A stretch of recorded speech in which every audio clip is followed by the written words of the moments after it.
Hey, hello, everybody. Welcome, welcome. Happy Thursday. So delighted to have you guys here with me today. And I'm going to hit that go live button over on Insta. All righty. And we are live on Instagram, Jess. Yay.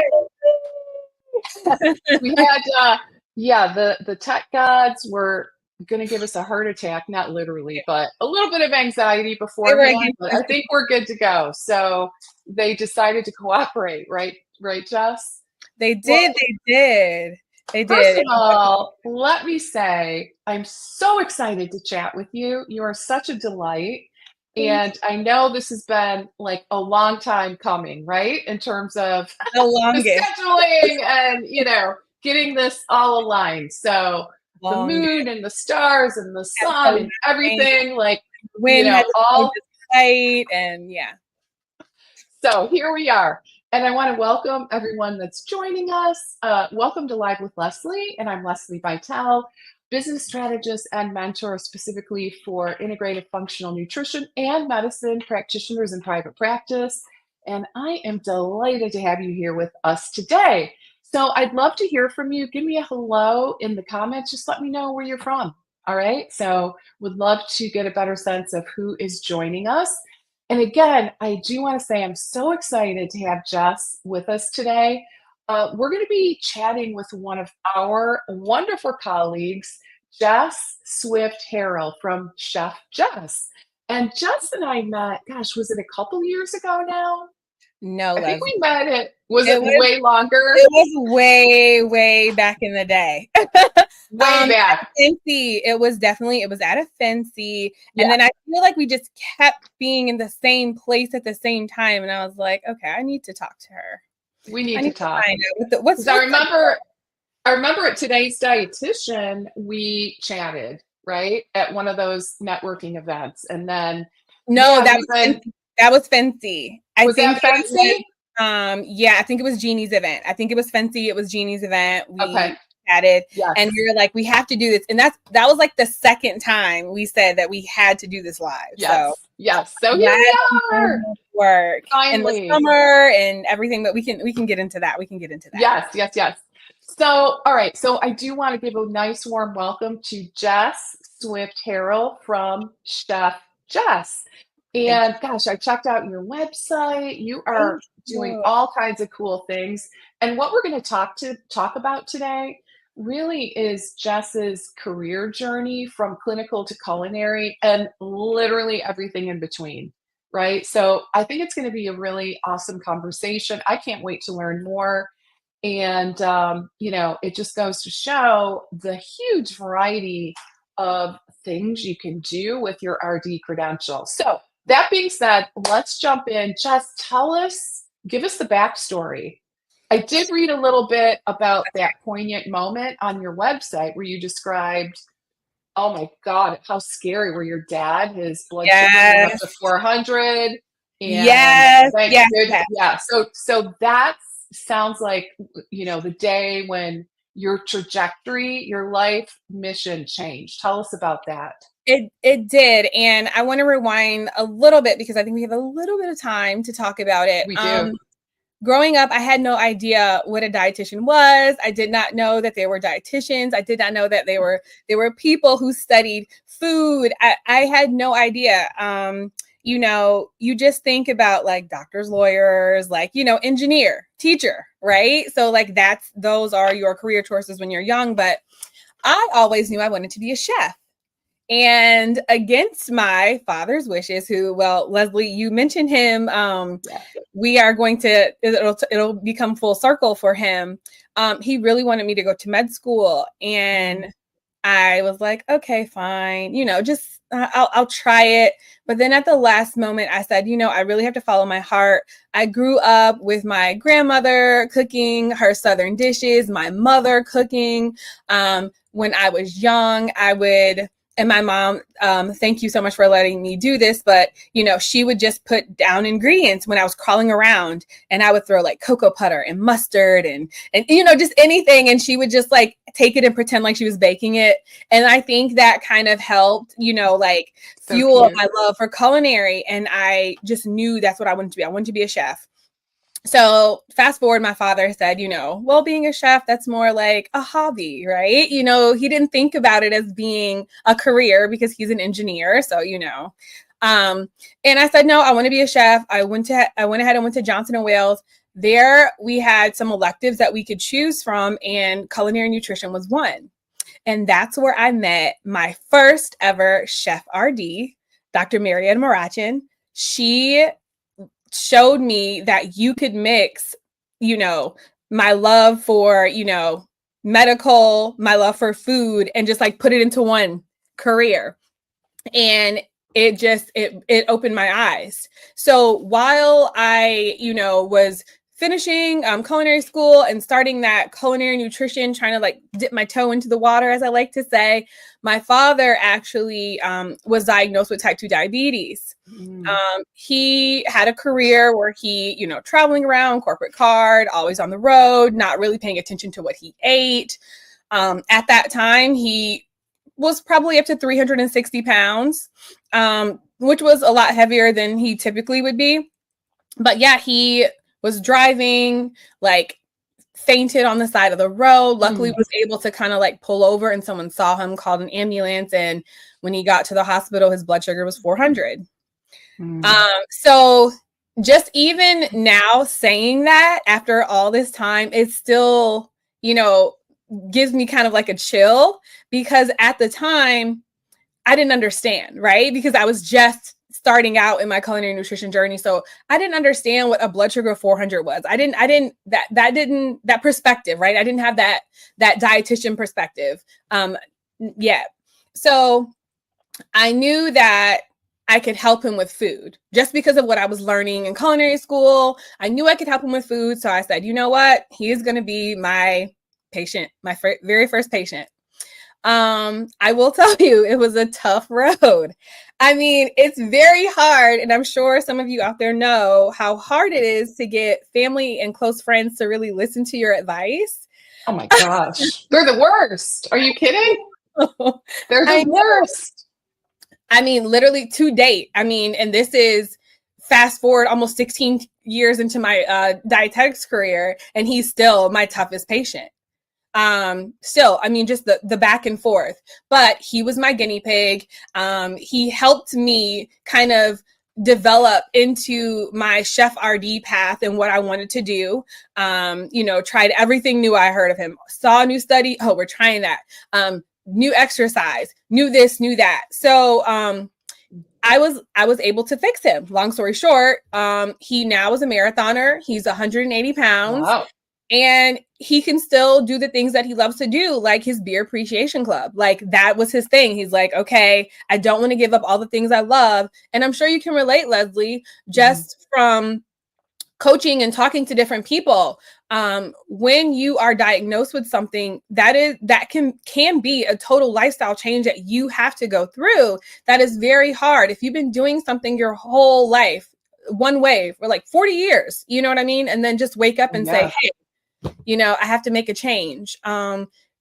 Finding those sustainable options for you is tough. So I understand the pushback that he gave me, but I'm so happy that he allowed me to make those changes and that he's been able to stick with them. I mean, it's now been, like I said, like 16 years later, he is doing so good. So that's amazing.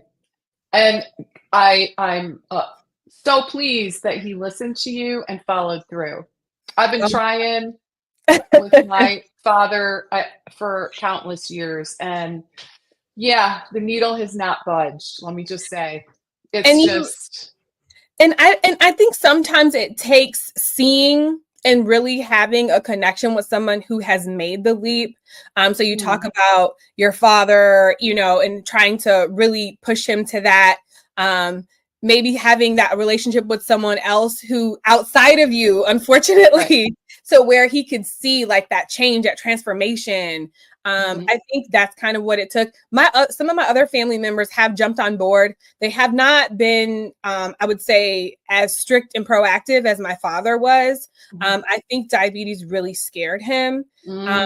Especially, being a minority, we're disproportionately affected by things like, high blood pressure, diabetes, high cholesterol, things like that. So we really need to make sure that we are setting good examples in our community and finding those people and finding small steps, right?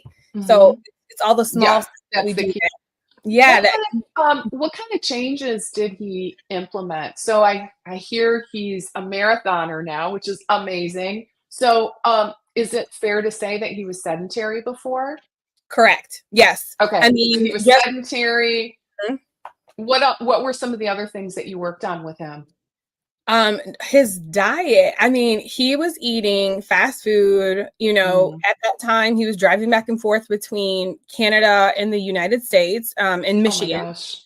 So he would grab a burger and fries and eat in the car on the way home. And then, on the way out, he would grab a breakfast sandwich and a coffee and hash brown. And that was the routine. He had to, go have dinner with clients and things like that. So, it's beer all the time. It's on top of not getting a lot of rest. He was kind of coming home like on the weekends and having to go back to Canada, you know what I mean, during the weekday. So it was just a very hectic lifestyle. So we had to, I had to teach him how important sleep was. He just didn't understand that like the 3 hours a night that you're getting, that's not going to cut it. Oh my gosh. Right. I had to talk to him about inflammation. So we started talking about that. My father now drinks cod liver oil every day. This is somebody who went from eating cheeseburgers all the time and, fried foods. He didn't exercise. He walked. So we started out walking and he would walk around the track, and we started out with 1 mile, and then he would do 2, and then he would do 3. And now it's crazy. I will call him on a Saturday morning, and it'll be 9 a.m. And I'm like, hey, you sound awake. What'd you do? He's like, oh, I just did a 20-mile trail run. And I'm like, oh my gosh, it's 9 a.m. So amazing. Yeah. So doing those, and then just making that promise to him that you can make changes in your lifestyle. He wasn't a smoker, but he did drink more. And he's kind of cut back on that. But you can make changes in your lifestyle and not give up the things that you love. So that's what I really want to make sure people know. It's not just a black or white thing. There is so much gray area when you change your lifestyle to become healthier. So good. It's very impressive. So obviously he was your inspiration, right? So he had that episode of elevated blood sugar, right? And passed out on the side of the road. And what happened after that in terms of your career? So I decided to continue my culinary nutrition journey, and I went to Michigan State for dietetics. I did that for 2 reasons. One, to be closer to him, because I could help. Where does your family, where are you from in Michigan? Oh, okay. So I was born in Flint, Michigan, and then raised in Atlanta, Georgia. My dad was in Michigan, my mom's side of the family in Georgia. But now he lives in Grand Blanc. So going back to Michigan State, it was kind of like going home or whatever. I mean, but they have a really, really good dietetic program. Dr. Witherspoon there does amazing work. I love her so much. She's part of the reason why I continued on and went to graduate school. She would tell my parents oh, I think Jess can do better, or she's doing this, or don't let her slack in my class. Oh, good. She was like my mom. Wow. Yeah. Well, incidentally, all of my siblings and my husband went to Michigan State, just FYI. So yeah. Go green. Yes, go green. I got, yep.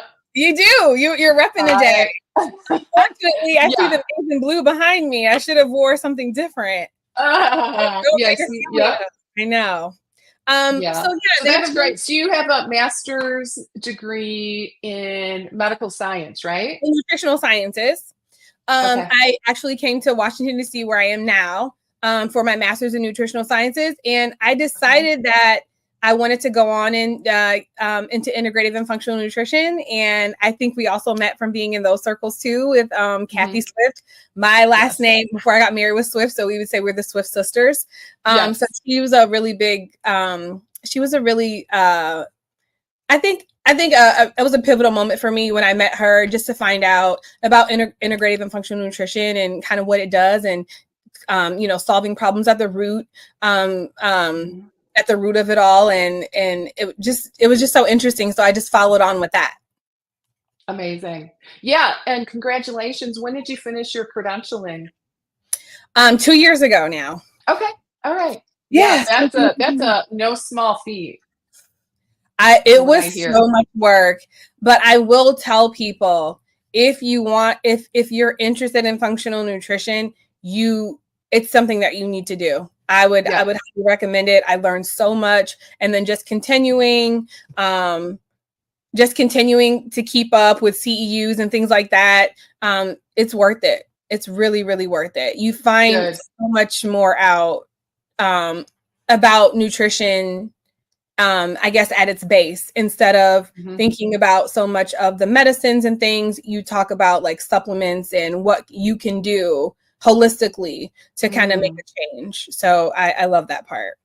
So good. And how long did it take you from start to finish for that credential? It was honestly, it was about 1.5 years. Okay. Yeah. I think you did the fast track. Yeah. What I hear. I know some people take 2 years. Yeah. So, but it was great. It was great. So tell me a little bit about, what are you doing now? Like, how are you? I mean, you've got so many directions that you can go. Right. And I look at you're doing so many things. So are you doing private practice now? So I am not doing private practice now. Okay.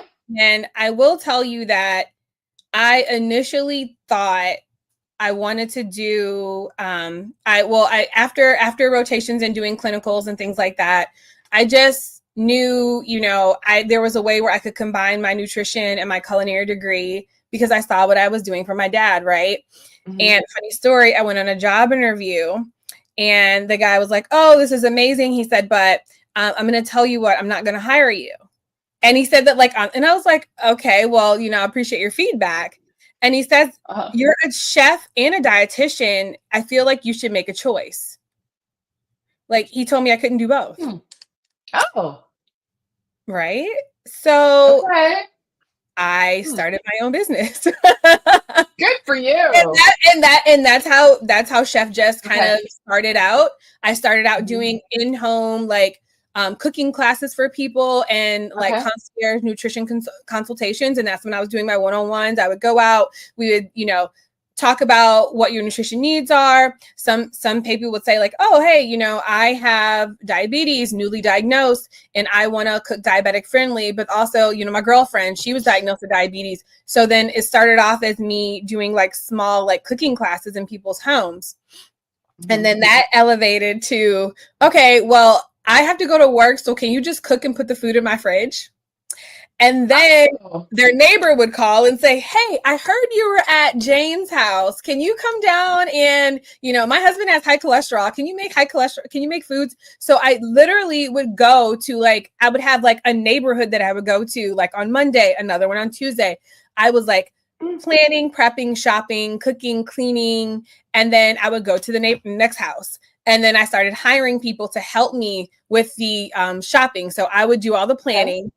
I would give them a grocery list. They would shop, and then bring the food to the house. When I was there, I would have a prep cook come before me, and then someone who would come clean up after me. That was the, the routine. And I did it Monday through Friday, and I was just dead on Saturday. Because you had to do all the planning again starting Sunday, right? You had to make sure they liked the stuff. So my sister, who, and this is how it turned into a family business. My sister, she has a background in project management, engineering. And she said, we can scale this. So that's what we did. We moved to a commercial kitchen. We had staff. We started delivering. So that's how my nutrition career or my nutrition background turned into being a full service catering company. Unbelievable. Okay, Right. so that's what you're doing right now, Right. correct? No, Lesli, we're not Oh done my yet. gosh. Oh my gosh.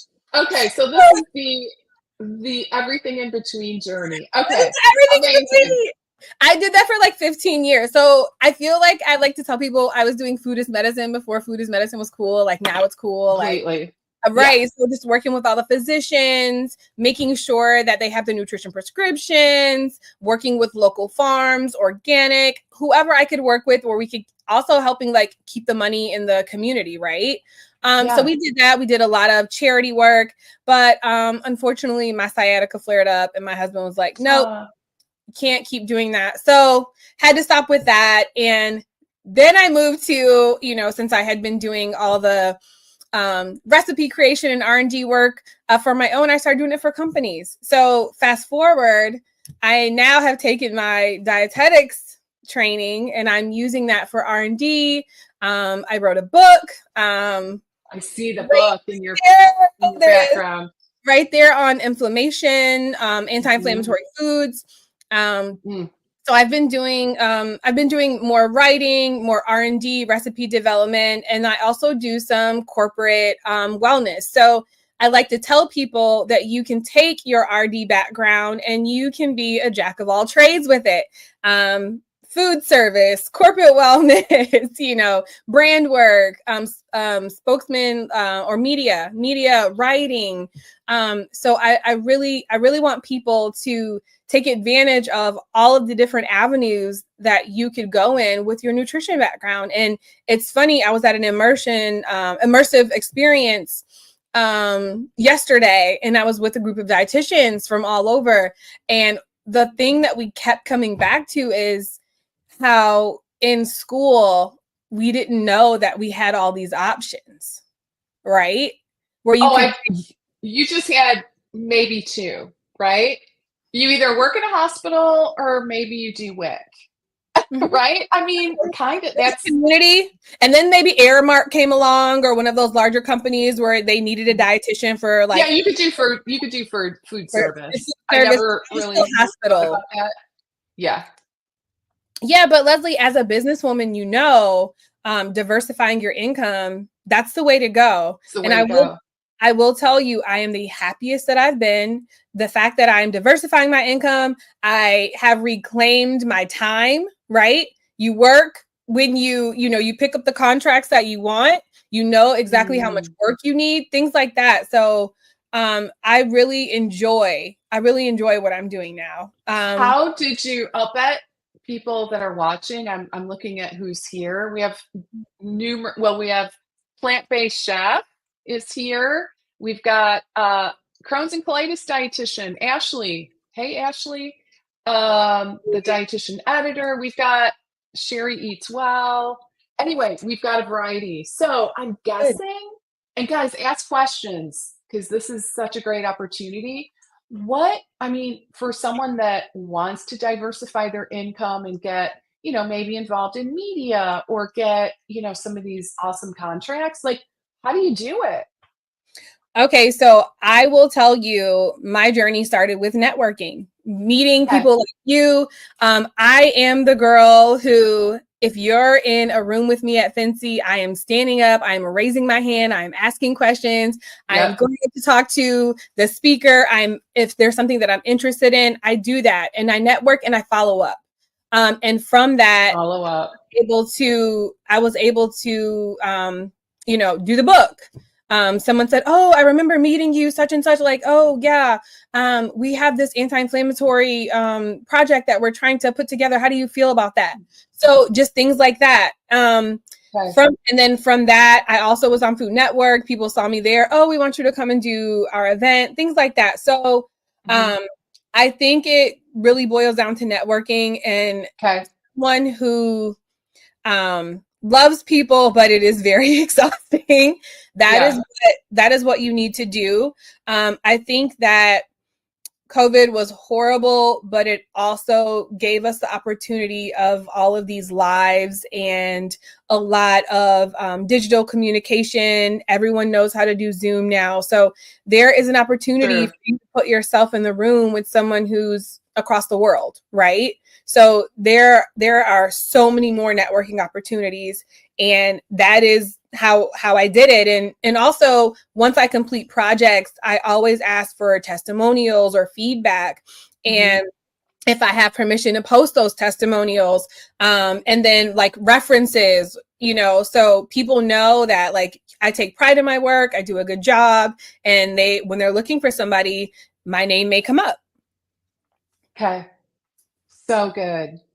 Thank you. mean, so it's amazing what you're doing right now. Tell us, tell us a little bit about that book. I saw it on your website, and I see it on your back shelf, Yeah. and I want it. So it looks like Amazon. it's a beautiful spiral bound book, right? Yes. So it is a book. It's called 28-Day Anti-Inflammatory Diet, and it consists of recipes, shopping list, a weekly menu. So you know exactly, how to pair the foods. It has caloric counts, but more importantly, it has a section where it just talks to you about anti-inflammatory, the types of foods that you can incorporate into your diet, and like easy tips and tricks that you can do and share, right? So it's really, really easy to follow. It is something for people who are just looking for a really nice way of clean eating. It is not a book to where you follow it and you're expected to lose, a lot of weight. It is just a way to kind of help you feel better, to help increase your energy, and most importantly, reduce that inflammation. And when was that published? That was published recent. This book was December 2022. So yeah, it's almost 2 years. Yeah. Yeah. Oh, congratulations. Thank you. Oh, that's exciting. All right. So you're not in private practice, so you're not really working with patients, right? Correct. I'm curious about, the IFNA credential. So do you find that you're putting that to good use, or was that kind of more for your personal knowledge base? So for me, I think that I am, because I am in the food as medicine space and doing a lot of R&D work and recipe development. So just even thinking about the supplements, thinking about the additives in food, thinking about the whole foods and kind of the nutrients that they offer for cognition or anti-inflammatory or whatever, I feel like I'm able to really understand and use those, and also not just use them, but justify to whoever I'm working with why I chose those foods. I think that it definitely helps me. Yeah, for sure. That makes a ton of sense. Yeah. And then, so do you have anything you want to add in terms of, how you feel like your background as a chef and an RD, gives you this unique perspective? I will say this. I remember just going through clinicals, and I told this I think recently to someone I was speaking with, and they were asking me about, like, do you feel like you wasted time getting your culinary degree because you ended up being a dietitian? So you could have just, went and started to be a dietitian and not really did the culinary. And I said, no, because when I was doing my clinical rounds, I noticed, coming up with meal plans for patients and things like that. The meal plan needs to make sense. It needs to be delicious. It needs to be something that's going to entice someone to make a change. And I feel like without having that culinary background, without understanding how flavors meld and spices work, that I would not be able to, give that to my clients. And also in my corporate catering and event business, people wanted things like, I want a diabetic friendly wedding, but I don't want people to know it's diabetic friendly. I want, so being able to combine my culinary knowledge and my dietetic knowledge to pull that event together. I mean, that I would never have been able to do that without culinary school. So That's so cool. So, so awesome. Yeah, and to kind of piggyback on that, um, I do not have a culinary background at all. And at all. I can follow directions really Okay, well, that's a start. but That's a I'm start. not Leslie. I'm not gonna be that person that is just like a little of this, I'm not that person. Like, Okay. I follow the recipe and You I might be good at baking. measure, and You're a baker. yeah, I do like baking, actually. I Mhm. really like baking. But I'm not that person, like, I just don't have that kind of knowledge base, and I have to be really, really honest. I felt when I was in private practice in my nutrition practice, I felt like that was a deficit. I really did because, you're, making all these recommendations, but without that culinary sense of confidence, I just found it to be a little bit more challenging, right? Does that make sense? Yeah, It no, was like there was a missing link, right? A little missing piece of the it puzzle makes for me. perfect sense. It makes perfect sense. And I tell people, for example, you're recommending carrots, right? So you say, oh, a half cup of carrots. But why not be able to, recommend maybe like some, paprika glazed or spiced carrots with Mm, like some cilantro and gremolata, or you know what I mean? Like that sounds more enticing, and someone's gonna eat that and be like, oh, I said I didn't like carrots, but these are delicious. So it's just it's being able to kind of elevate the recommendations, and I think mhm. that's where culinary really comes into play. Yeah, yeah, because let's be honest, a lot of people don't like to eat vegetables, right? They don't. True. So, sometimes, yeah, we need, again, I like how you phrase that to elevate, the flavors, to make them more palatable and yummy and just appealing to people so they'll do it, right? Yeah, so they'll Which is request that recipe. Like, oh, I want those. yes. Yes. Do you have those kind of yummy recipes in your book? Yeah, we actually do. So there are quite Okay. a few. We play with quite a few spices. There are some Okay. curries and turmeric dishes.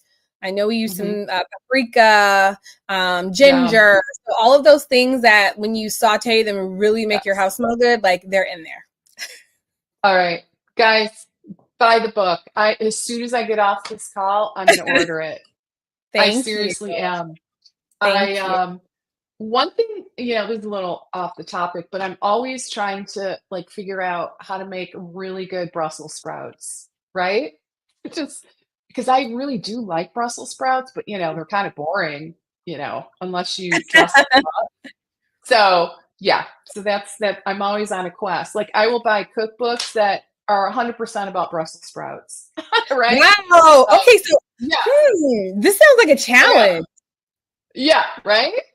Yeah, Hmm. because well, they're so good for you, and Right. they're cruciferous, and yeah, and I do like to like, if there's Brussels sprouts on the menu at a restaurant, I always get them, and I'm like, Yeah. oh, they're Like so good. Why can't I do this at home?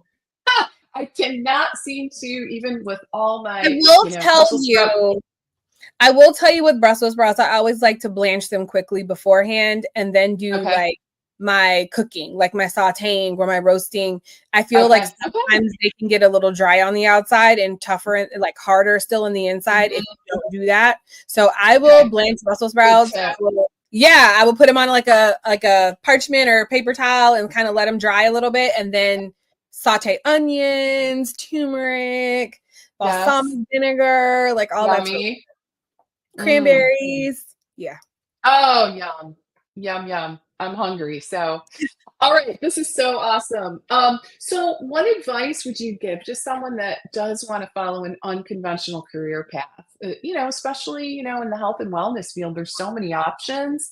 But honestly, sometimes I think people get a little paralyzed. They don't know how to go about doing it. So, yes, I agree. So, number one, I always say if you see someone else doing it and that's something that you're interested in, try to be an intern if you have time. Try to Okay. be a fellow. Really learn that and see if that's the direction that you want to go in. Because I will tell you, starting your own business, it is not all peaches and cream. And Leslie can tell you that. It is tough and you have to love it. Right. If that's what you're going to do. I mean, I'm all for entrepreneurship. Obviously, I'm an entrepreneur, but I will say it's tough. So the things that really helped me is having that mentorship, talking to people in the field, going to networking events, finding out, reading up on it. If you think you want to be a cookbook author, then, join some groups where they talk about writing books, things like that, like recipe development, things like that. So just make sure that you are able to gain as much knowledge before you kind of jump into it.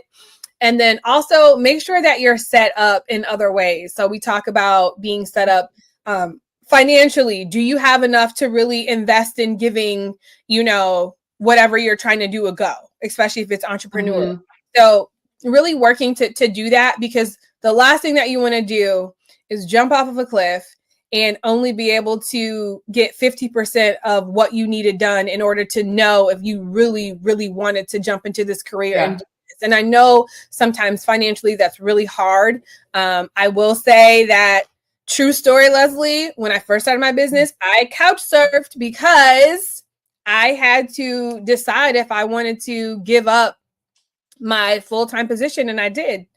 And I stayed with one of my girlfriends for like 2 months trying to and run my business. So that is me single, like no kids, no other real responsibilities to think about. So I was able to have that opportunity to start. But I mean, yeah, it was one of the toughest things I did. I'm glad I did it, but going back, I wish I would have worked maybe a little bit longer, saved up some more paychecks, and decided to do it a more, I guess, conventional way. But this is called Unconventional Career, so that's why you have me out here. That's exactly right. Yeah, and plus it sounds like some of the career, the path that you chose, certainly like the catering, you've got some overhead, right? Oh my God. Especially like you had significant overhead, like you had employees, a commercial chicken, a kitchen, you had, how many employees that goes with that? It's a lot of responsibility. So yeah, I can see how, in retrospect, it would have been maybe a little smoother, a little less stressful. If but hindsight's always 20/20, right? Right. And I always feel like when you're hungry to be your own boss, like, I don't know, things just kind of they do come together. Like you figure out a way to make it work. So yeah. So I can certainly understand that. Any final words of wisdom? Final words of wisdom. If you are really interested in, I would say, complementing your nutrition career, and you have the space and the freedom to do so. Like if you're a dietitian and you say, I'm really into culinary and I wanna learn how to cook, I wanna be a chef, or I'm super into sports and I really wanna do that. Like if you have the space now and the time, do it. It's gonna be worth your while to get it out of the way. I knew me once I went to grad school, I was like, yeah, I can't do this anymore. Like that was it for me. So I'm glad that I kind of bunched everything together and did it at once. I was also able to really explore and decide, what I wanted to do and how I wanted to use, my education. So that's kind of what that's my advice. And also, if you'll be at Fancy, please come say hello. I will be at Fancy. Are you? Yes. I'm going to be at Fancy. Are you going to be in the marketplace? I am going to be. No, I'm not going to be in the marketplace. I'm not selling at Fancy, but I do have a few events that I have to go to. So we'll definitely touch base, and I will see people around. I'm sure it's going to be a good. Anyone here that is going to Fancy, please let us know. Drop me a line. Drop me an email, Lesli@lesliebitel.com. I'd love to connect with you. I'll be at the marketplace, and I will be at Jeannie's event on Sunday. So will I see you there? Yes, you'll probably see me Okay. there. Okay. Awesome. Sounds good. And where do you want to send our audience to learn more Oh, yeah. So besides Amazon, right? yeah, so besides Amazon, or my website is www.chefjess.com, or Okay. you can send an email Chefjess.com. to Okay. info@chefjess.com. But if you go to the website, you can, if you go to the website, you'll see the email and the Yeah. contact me and the book and everything else. Yeah. And you do send a regular newsletter, right? I do. You can sign up for my fully functioning newsletter, which Okay. I started after I did my integrative and functional nutrition certification. So we talk about, like just real world stuff and how to keep functioning in this, dysfunctional world. So that's what we talk about. Okay. Awesome. So yeah, check Jess out at chefjess.com Yes. and check out her book on Amazon. It's the 28, what is it called? The 28-day anti-inflammatory diet. Mm-hmm. Okay. All right. So yeah, check it out. I'm going to go buy it right now myself. I can't wait. So and leave your reviews. Like look at it and, okay. and leave reviews. I like those. So okay. Yeah. I'll do that. All right. Well, listen, I'm so glad we had this opportunity to connect, and I'm delighted that I get to see you again in like less than a couple weeks, right? I know. It's right around the corner. Like all of a sudden it's here. I heard it's gonna be cold. Yeah. Oh, really? Oh boy. Yeah. Well, I'm in the Midwest. I'm actually only about 5.5 hours. Oh, okay. Minneapolis. So yeah. And for some reason. No. We kind of split our time between Lake Geneva, Wisconsin, which is it's a part of Chicago. Like yeah. I lived in Chicago forever, so we just moved across the border, and Salida, Colorado. But my daughter goes to college. She is a student at University of Minnesota. Oh, that'll be good. Yeah. So I can't wait to see her. Yeah, she's a engineering student there. Awesome. So yeah. So I might have to drag her around with me if she has time. She's bring her to the marketplace. Got her own life, and yeah, exactly. I know. Gosh, if I could get her to help me out, that would be great. But anyway, all right, guys, I know you've got to get back to your day, and same with Jess. So again, thank you. Can't wait to see you again in less than a couple weeks. And guys, hope you have a great rest of your day. This was so much fun chatting with Jess. I'm kind of fired up about like the culinary side of everything. Yeah. And and I feel a little fired up about just the whole integrative functional path again. Like it kind of reignited my right. Even now, just like talking about how to use it without outside of patient to patient, like it right. I know. Like I gotta tell you, this is the honest truth. I did do like some of their initial tracks when it first came out, right? I did a couple, but then I was like, well, I don't really, I'm not going to pursue this because why? But it wasn't until we started talking where I was like, maybe that would be a good idea. I mean, just so I don't know. I'm gonna rethink that. Yes, please do. Walking knowledge is everything, right? Rethink. If anything, just for my own knowledge and health. So I don't know. I'm gonna rethink it. You kind of inspired me, Jess. Thank you. Yay. Perfect. All right, guys. Take care. Mwah. Hope everyone has a great day, and we'll see you again next week. All right. Let me know if you're going to Fancy, people. Okay. I want to connect. All right. Bye, everybody. Thanks, Jess.